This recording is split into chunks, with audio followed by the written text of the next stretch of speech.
Kung sa Pasig, ilang sundalo ang nadidiin sa pangingidnap, ilang pulis naman sa Pampanga kabilang ang mismong hepe ng CIDG ang pinakakasuhan na sa korte kaugnay sa modus na involve po ay droga na agaw bato.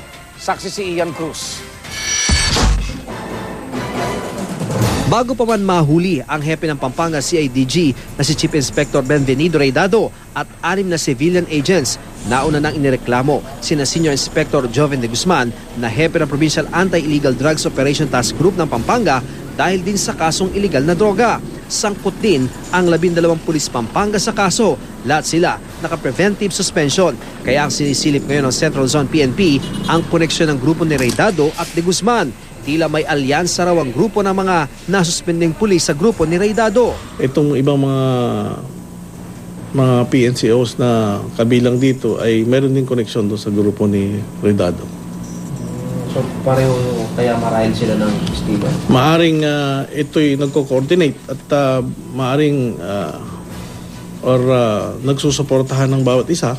Pero maging Superintendent Rodney Raymond Louis Baloyo na hepe ng Provincial Intelligence Branch ng Pampanga, iniimbestigahan dahil naman sa command responsibility. Tauhan daw kasi niya ang mga nasasangkot na pulis ng Pampanga. Kasabay nito, ipinagharap ng reklamong illegal possession of firearms and ammunitions sa Angeles City Prosecutor's Office sa Pampanga si Reydado. Kasama sa reklamo ang kapatid niya si Alberto, pinsan na si Eric at 3 pang civilian agents sa CIDG Pampanga.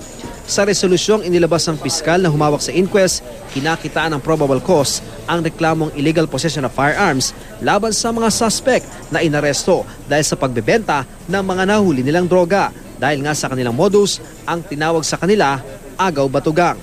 Si Reydado, hindi makakapagpiyansa. Pag ang respondent o yung akusado nahulihan ng at least 3 high-powered firearms, ang penalty is reclusion perpetua.